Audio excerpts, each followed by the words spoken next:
So you want to become an extreme off-roader, but for some reason, manufacturers are still selling $60,000 to $80,000 SUVs and trucks that still need another $50,000 to $60,000 just to take on something like the Rubicon Trail. Well, after filming over 1,000 off-road vehicles in the past 5 years and building nearly 20 extreme rigs here at Ford 4x4, here's what I would do if I bought a new truck or SUV that wanted to make it capable, comfortable, and of course, look absolutely badass.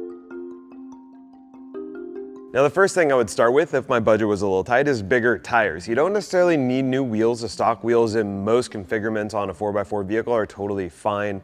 You want to go with a 17 or 18-inch wheel. If you are upgrading, that's going to give you more sidewall for 33 to 37-inch tires. Now, you ever wonder why the Subaru soy boys can send their hatchback up a trail that even some Jeeps can't make it? Well, it's because they have a low center of gravity, rear locking axles, and typically 33-inch tires, so they could really navigate the off-road terrain well. And a lift kit isn't going to necessarily make your rig more capable. Typically, it's going to allow you to have bigger tires on your vehicle. Bigger tires are going to give you more clearance on your axles, but a lift kit is going to allow you to have even bigger tires on your rig. Of course, the downside of that is you have a higher center of gravity.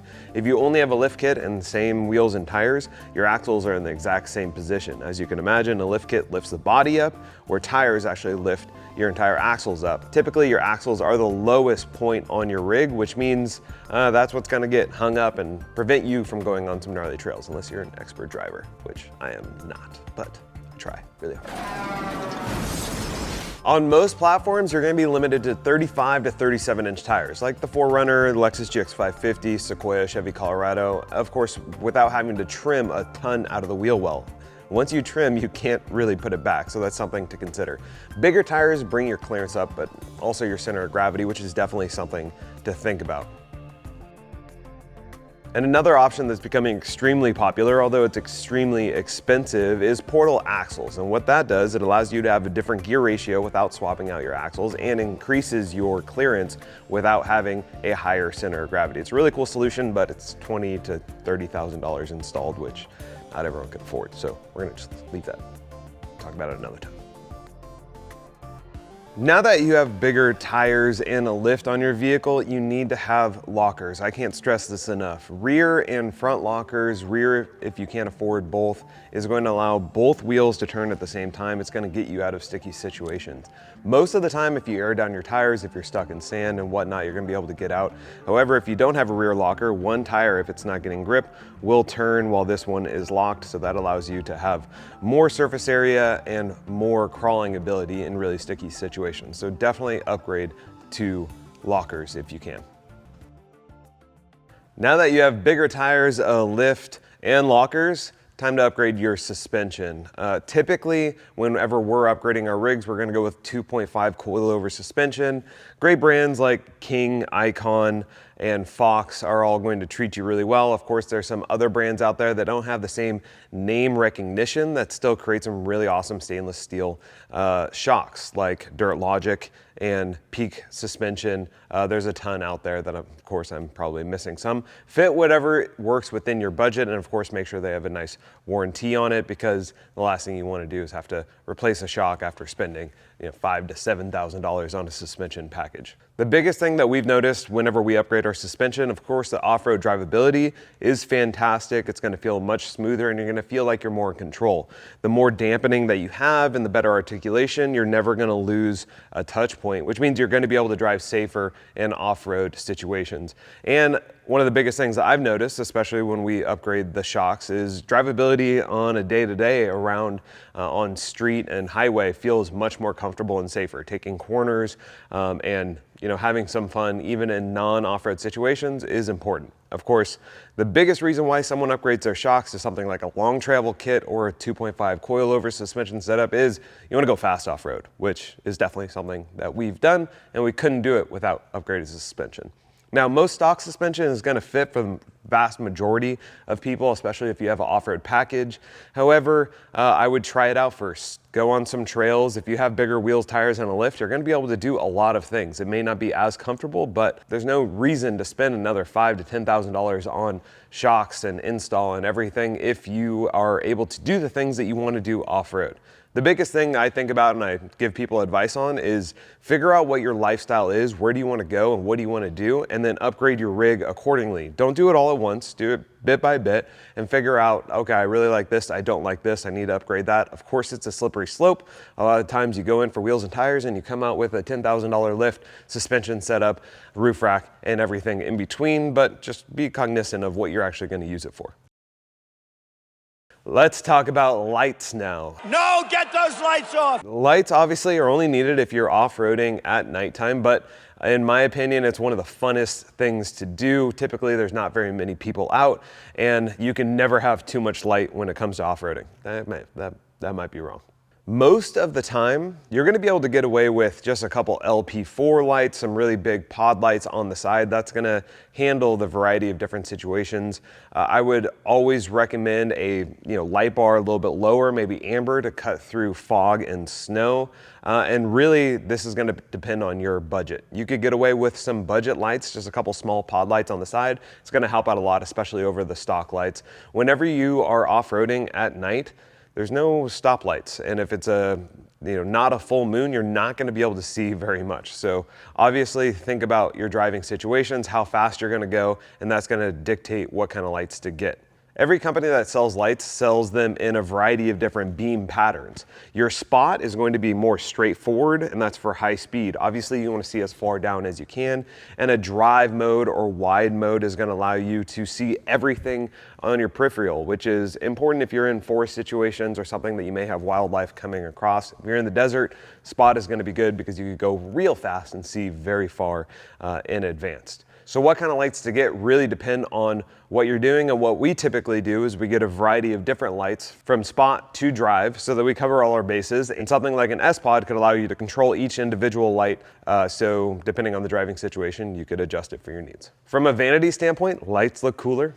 Every rig that we've ever built has some sort of auxiliary lights on it, not only for functionality, but it looks a little bit more badass. And a lot of companies now have different backlights that are LED, super low draw, so you could actually change the color of your rig and have those on while you're driving at night. Totally legal to do that, and if anything, it's a safety feature because the more auxiliary lights you have, the better probability someone's gonna see you in a driving situation. So that's why we typically put a variety of different lights on our rigs. The brands that we typically use are Casey Highlights, Rigid Industries, and Baja Designs. There's a ton out there, and just fit whatever works in your budget. I will say not all lights are created equal, so look at the total output, look at the reviews, and fit whatever works within your budget. Of course, just remember, you can only use your lights in off-road situations. So if you're not off-roading that much and just want something more vanity, maybe go with the cheaper light. It might save you some dollars and they'll look cool. So now that we have that covered, let's talk about storage and functionality. Whenever you're building an off-road rig, I try and figure out what is the use case. For us, it's typically, it needs to have some sort of camping component, it needs to be able to go fast or handle a lot of off-road situations. And is this for a full family? Is this just for you and a friend? Is this just going solo? All that comes in consideration when you think about storage. We typically put roof racks on our vehicles because it just allows more surface area to mount cool stuff like rooftop tents, awnings, portable water and fuel, and a roof rack is going to help you with all of that. It isn't just for show, although it is very functional when it comes to mounting lights and other things. So roof racks are definitely something that you need. Great companies like Prinsu, Overland Rough Racks, Pro Speed Racks are just a couple that we've worked with in the past that in my opinion, look really good, are functional, and are super heavy duty. Great companies to work with.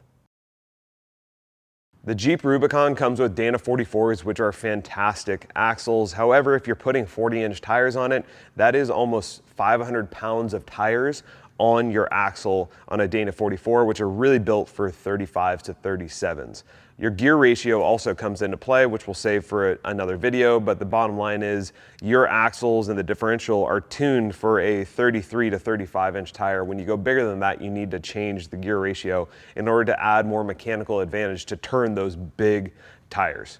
On some of our vehicles, we've kept the stock axle, we've upgraded the axle, we changed the gear ratio, and the biggest thing that I'd say is there's two trains of thought. run your axles until you break them and then upgrade, or change them out right away and sell the axles that you have because you can get some of your money back. For example, on a Jeep Rubicon, it comes with Dana 44s. We could sell that for anywhere from $5,000 to $6,000. Dana 60s are a $10,000 to $15,000 upgrade. So you're of course getting some of that money back, especially if it's a brand new Dana 44 axle, as those are always in super high demand. However, there's something to be said about driving with 40s on Dana 44s for a while until they break, and then just swapping out for Dana 60s, because they will last 40 to 50,000 miles if you are off-roading it pretty decently. I've seen them break really quickly. I've seen them last a long time, so it really depends on your driving situation. I will say axles are one of those upgrades that I wouldn't do unless you are a hardcore off-roader and really want to make your thing bulletproof. At the end of the day, you don't want to get stuck on a gnarly trail because you broke an axle, because it's very difficult to get off that trail when you're missing, you know, the main component of the vehicle. So figure out exactly what you're using your vehicle for and what your budget allows for, because it is definitely an expensive upgrade. One thing I may recommend again is portal axles, because it is expensive, but it's really cool, and you can use your stock axle and still change your gear ratio and rock bigger tires, have more clearance. There's a ton of benefits of portal axles. Rock sliders are a must. You know that the rocks are going to scrape against your vehicle like an over-enthusiastic teenager. Someone like Rockslide Engineering actually has rock sliders that will actually double as a step. They're mechanical and they're super awesome and heavy duty, but you could also go with just regular mounted rock sliders. Almost every single one of our rigs has had some component of rock sliders, because as you're off-roading, a little bit of articulation next to a rock means a really bad day for the side of your vehicle, and the last thing that you want to do is replace a side panel or a door because you banged it into a rock. Those rock sliders are often overlooked, but I think is extremely important. So you want to make sure to protect your undercarriage like it's your firstborn child, because definitely costs more than that. As we're on the topic of body armor, bumpers are also important. It's going to allow you to have more clearance typically if you replace the front bumper on your vehicle, and if you get rear-ended, steel always wins. So having a super heavy duty bumper is going to protect you from that. One observation that I've had after building these rigs at Forge 4x4 is I typically try not to cut the plastic on the vehicle. Of course, that's going to allow you for a ton of clearance on something like a Sequoia, but it changes the look of it, which your resale value may not be as much, because you have to now find a buyer who really wants an off-road capable vehicle. There's some really cool companies out there that are creating bolt-on bumpers that will allow you to mount a winch or have more clearance in the back without necessarily damaging the stock look of the vehicle, and that's typically what we do here. However, any hardcore off-roader is absolutely trimming all around the wheel wells and the front bumper in order to get maximum clearance and take on some really big obstacles, which isn't for everyone, but at the same time, I totally get it. So that's going to come down to a personal preference, and just keep in mind that your resale value may go down if you can't find the right buyer who's looking for that look. At this point, you have a very capable off-road vehicle, and you probably won't get stuck. But as Murphy's Law states, if it can happen, it will happen, and having recovery gear on board is extremely important and doesn't really cost that much. Something like a worn winch with synthetic rope will cost you anywhere from $800 to $1,200 and will definitely get you or a friend out of a sticky situation. Make sure to educate yourself on how to use it safely before you actually go off-roading, so if something bad does happen, you could get yourself out of it. But a winch is definitely a necessity when it comes to recovery gear. Traction boards aren't necessary in my opinion, especially if you already have a winch, but if you are cost conscious and want a low budget solution, recovery boards could definitely get you out of sand, snow, mud, and other things where your wheels are just going to be spinning. However, if you have big tires and lockers, the chances of getting stuck in something like that are definitely diminished, unless you're really sending it, which I appreciate. Other recovery gear like a tow strap is important. We've used it before when we had our Jeep bust a coolant hose in the middle of the desert. Just use a tow strap, took it back to camp and put it right back together there, as opposed to doing it on the trail. So you never know when you're going to need it. It's always better to have it, and it really doesn't cost that much, so make sure you have recovery gear in your vehicle.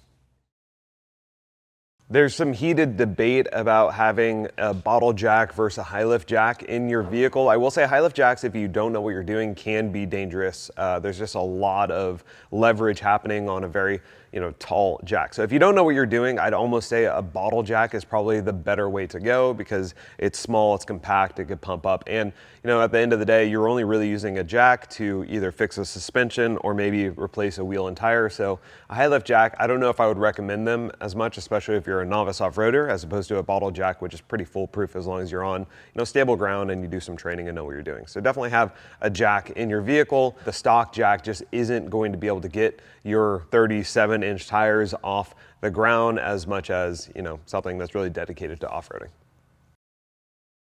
Last but not least, let's talk about engine performance. Now, of course, you just bought a brand new vehicle and you put $30,000 in upgrades, but you want a little bit more horsepower, especially after putting 37s on it. That thing's dragging a little bit. It's a lot of weight, a lot of articulation and rotation.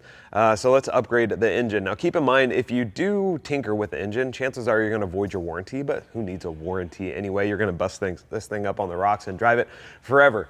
That being said, if you do wanna upgrade it, doing something like a cold air intake is a great way to go. Adds anywhere from 15 to 20 horsepower to your rig. On most turboed vehicles like the Lexus GX550, Sequoia, Tundra, those sound so much better with a cold air intake. I will say, just from a driving experience standpoint, you don't really notice the power as much as that sound of the engine tuning up when you floor it. So cold air intake is typically something we do, and also exhausts. MagnaFlow has a fantastic product line for a variety of different platforms, and we typically put MagnaFlow on our rigs because not only does it increase performance, it allows it to breathe through the entire vehicle, but it also sounds absolutely fantastic.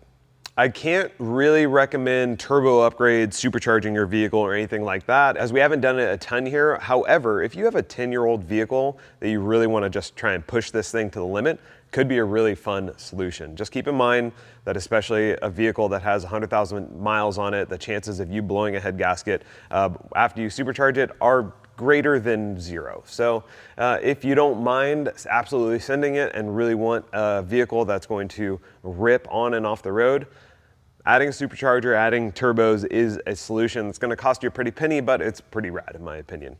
Now, with all that additional heat, the biggest thing that you need to think about is how to cool it down. A lot of older cars don't necessarily have transmission coolers, or they may need a better radiator on the vehicle to make sure that you don't overheat, especially if you're doing something like driving off-road in the desert super fast. So it's something to keep in mind. Most modern vehicles already have transmission coolers, so you don't really have to worry about it, especially the off-road capable ones. However, if you have a older vehicle, and if you're upgrading the engine and doing all this stuff, adding bigger wheels and tires, you're putting a lot more stress on the engine, which means your temperatures are going to go up. So keep that in mind as you're upgrading everything else.